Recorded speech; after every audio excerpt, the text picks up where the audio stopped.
Hello everyone, I hope आप सब happy होंगे और हेल्दी होंगे। तो इस चैनल पर मैं बात करती हूँ फर्टिलिटी ट्रीटमेंट से रिलेटेड और प्रेगनेंसी से रिलेटेड।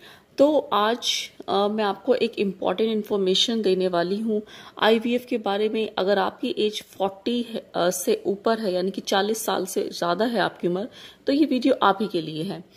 तो देखिए, अगर आप आईवीएफ के लिए जा रहे हैं और आपकी एज 40 के करीब है, तो ज़्यादातर हम ये सोचते हैं कि अगर हमारी एज ज़्यादा है तो आईवीएफ जो है वो बड़ी उम्र में ही कराया जाता है। जिन जिन पेशेंट्स के बच्चे नहीं होते उन्हीं को ऐसा हो जाता है। ये सारी बातें जो हैं ये हमारे सुनने में आ जाती हैं, लेकिन सच ये नहीं है।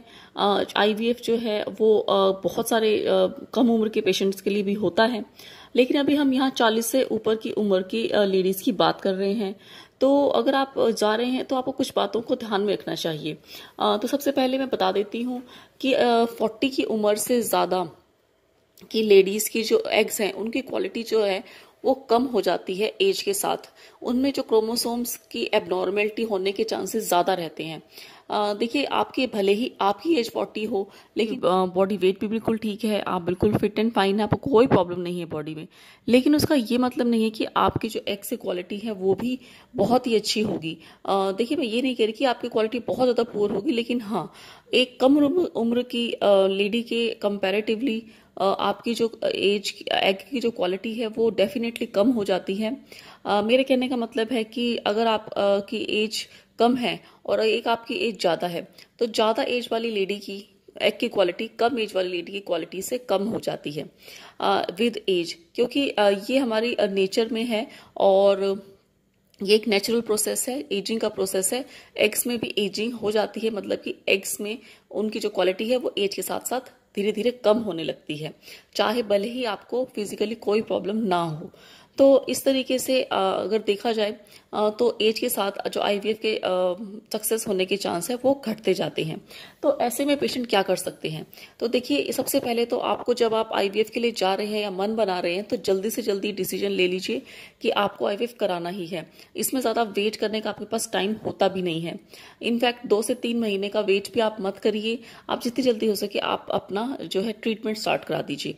और लेकिन उससे पहले आपको अपनी डाइट पे सबसे ज़्यादा कंसंट्रेट करना है। डाइट में आप ज़्यादा से ज़्यादा आप अच्छे से हेल्दी डाइट लीजिए। डाइट का मैंने वीडियो लगाया, आप वो भी देख सकते हैं। लेकिन इसमें जो है वो मैं मेन बता देती हूँ। उसमें डीएचए जो होता है वो काफ़ी अच्छा माना जाता है। तो आप नट्स वगैरह अगर आप लेंगे डेली तो ये आपकी एग की क्वालिटी को अच्छा बनाने में हेल्प करता है। तो बाकी और भी चीज़ें होती हैं जो मैं आपको दूसरी वीडियो में आप इसकी डिटेल्स देख सकते हैं। आज हम यहाँ पे इस वीडियो में पूरी डिटेल की जानेंगे कि 40 की उम्र में आप और क्या कर सकते हैं। तो देखिए, ये तो हो गया आपकी डाइट का, और आपने जल्दी से जल्दी ट्रीटमेंट स्टार्ट करवा देना है। अब दूसरी बात आती है कि आपको ट्रीटमेंट ऐसी जगह पर लेना है जहाँ की लैब की क्वालिटी थोड़ी अच्छी हो, मीन्स बहुत अच्छी हो। आप अगर किसी सिंपल से छोटे आईवीएफ सेंटर में जाते हैं तो भले ही वो दिखने में बहुत साफ सुथरा है, सब कुछ होगा, लेकिन वहाँ पर लैब की क्वालिटी जो है वो डेफिनेटली जो है वो अच्छी नहीं होगी, क्योंकि अगर आपकी लैब छोटी है तो उनका फाइनेंस भी कम होगा। मैं ये नहीं कह रही कि हर छोटी आईवीएफ सेंटर की लैब अच्छी नहीं होगी, लेकिन मैं ये कह रही हूँ कि जहाँ पर लैब अच्छी है आप उस आईवीएफ सेंटर में जाइए, आप उस लैब का पता करिए। आप डॉक्टर से भी आप पर्सनली बोल सकते हैं कि आप अपनी लैब हमें दिखा दीजिए। आप नेट पे पता कर सकते हैं, आजकल तो 3D वीडियो सबकी वेबसाइट अवेलेबल होती हैं, तो आप वहाँ भी देख सकते हैं। क्योंकि अगर आपकी लैब की क्वालिटी अच्छी होगी तो डेफिनेटली आपके जो एम्ब्रियोज की क्वालिटी भी है वो भी अच्छी भी बनेगी। एक और इम्पॉर्टेंट बात है यहाँ पर, जब आप सिलेक्ट कर लेते हैं सब कुछ, आप जब आईवीएफ हो रहा होता है आपका, तो उसमें आप पीजीटी टेस्ट ज़रूर करवाइए। पीजीटी टेस्ट जो होता है वो एम्ब्रियो की क्वालिटी चेक करने के लिए होता है, उसमें कोई क्रोमोसोमल एबनॉर्मेलिटी तो नहीं है, तो वो टेस्ट आप ज़रूर कराइए। वैसे तो आपकी डॉक्टर आपको सजेस्ट कर ही देगी, तो उसको आप ज़रूर कराइए।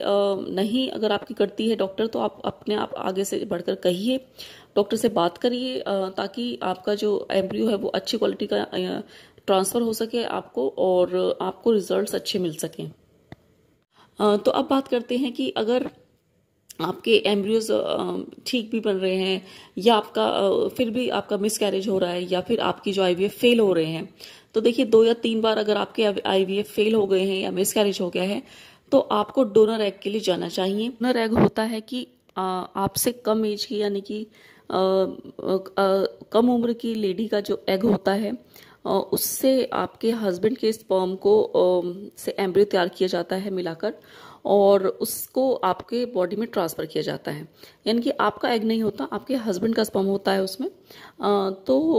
ये भी एक अच्छा ऑप्शन होता। देखिए, चाहे एग किसी का भी हो, लेकिन अगर वो बेबी आपको बिल्कुल स्वस्थ मिल रहा है, हेल्दी मिल रहा है, तो वो बेबी आप ही का ही है, और इसमें कोई मुझे अलग से कुछ लगता नहीं है कि आपको 100% अपना होना चाहिए, चाहे बेबी में कोई एबनॉर्मेलिटी आ जाए, तो ऐसा नहीं होना चाहिए।